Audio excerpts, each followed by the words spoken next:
Kerala Blasters അടുത്ത സീസണിന് മുന്നോടിയായി പുതിയ ഇന്ത്യൻ സൈനിങ് നടത്തിയിരിക്കുകയാണ്.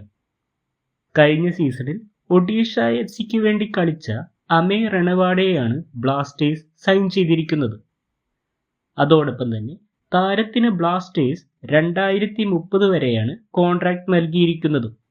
കാരണം കഴിഞ്ഞ സീസണിൽ ബ്ലാസ്റ്റേഴ്സ് ഏറ്റവും മോശം പ്രകടനം നടത്തിയ പൊസിഷനുകളിൽ ഒന്ന് ബ്ലാസ്റ്റേഴ്സിന്റെ റൈറ്റ് ബാക്ക് പൊസിഷനായിരുന്നു. നിലവിൽ ബ്ലാസ്റ്റേഴ്സിന്റെ റൈറ്റ് ബാക്ക് പൊസിഷനിൽ ആകെ ഉള്ള ഒരു ഓപ്ഷൻ അത് സന്ദീപ് സിംഗ് ആണ്.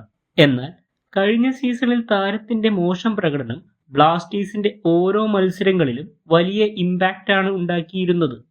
അതുകൊണ്ട് തന്നെ ബ്ലാസ്റ്റേഴ്സ് ആ പൊസിഷനിൽ പകരക്കാരനായി കളിക്കളത്തിലിറക്കിയത് ബ്ലാസ്റ്റേഴ്സിന്റെ ലെഫ്റ്റ് ബാക്ക് പൊസിഷനിൽ കളിക്കുന്ന ഐബൻ ഡോളിങ്ങിനെയായിരുന്നു. അതുകൊണ്ട് തന്നെ അമേ റണവാഡയുടെ വരവ് ബ്ലാസ്റ്റേഴ്സിന്റെ അടുത്ത സീസണിൽ ഒരു മുതൽക്കൂട്ടാവും എന്ന് വേണം കരുതാൻ.